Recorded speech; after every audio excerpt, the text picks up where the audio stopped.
আমরা বহু বছর ধরে এই ভুক্তভোগী, আমরা বৈষম্যের শিকার, আমরা সেই দাবি দাওয়াগুলি নিয়ে আসছি।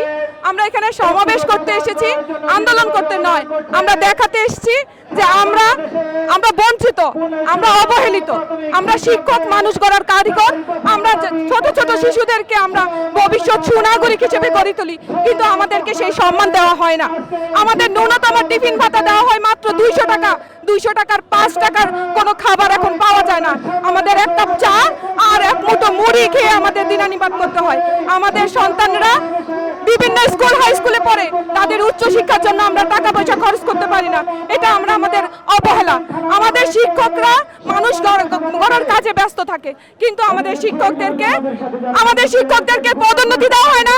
আমাদের যে ন্যায্য অধিকার টাইম স্কেল, সেই 3টা টাইম স্কেলও আমাদেরকে বঞ্চিত করা হয়েছে। আমরা টাইম স্কেলগুলিও পাই না, আমরা উচ্চতর গ্রেড পাই না। আমরা 11তম গ্রেড চাই, আমরা আর কিছু চাই না। আমরা 11তম গ্রেডের দাবিতে আসছি। প্রধান শিক্ষকদের 10ম গ্রেড সহ পদোন্নতি চাই।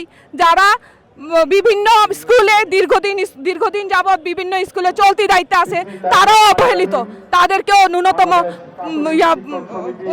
কি করা হয়, তাদেরকে পদোন্নতি দেওয়া হয় না। বিভিন্ন স্কুলগুলি এখনো শিক্ষক শূন্য। আমাদের প্রধান শিক্ষকের পদে কেন তাদেরকে প্রমোশন দেওয়া হয় না? আমরা সেই দাবিগুলি সরকারের কাছে জানাতে এসেছি।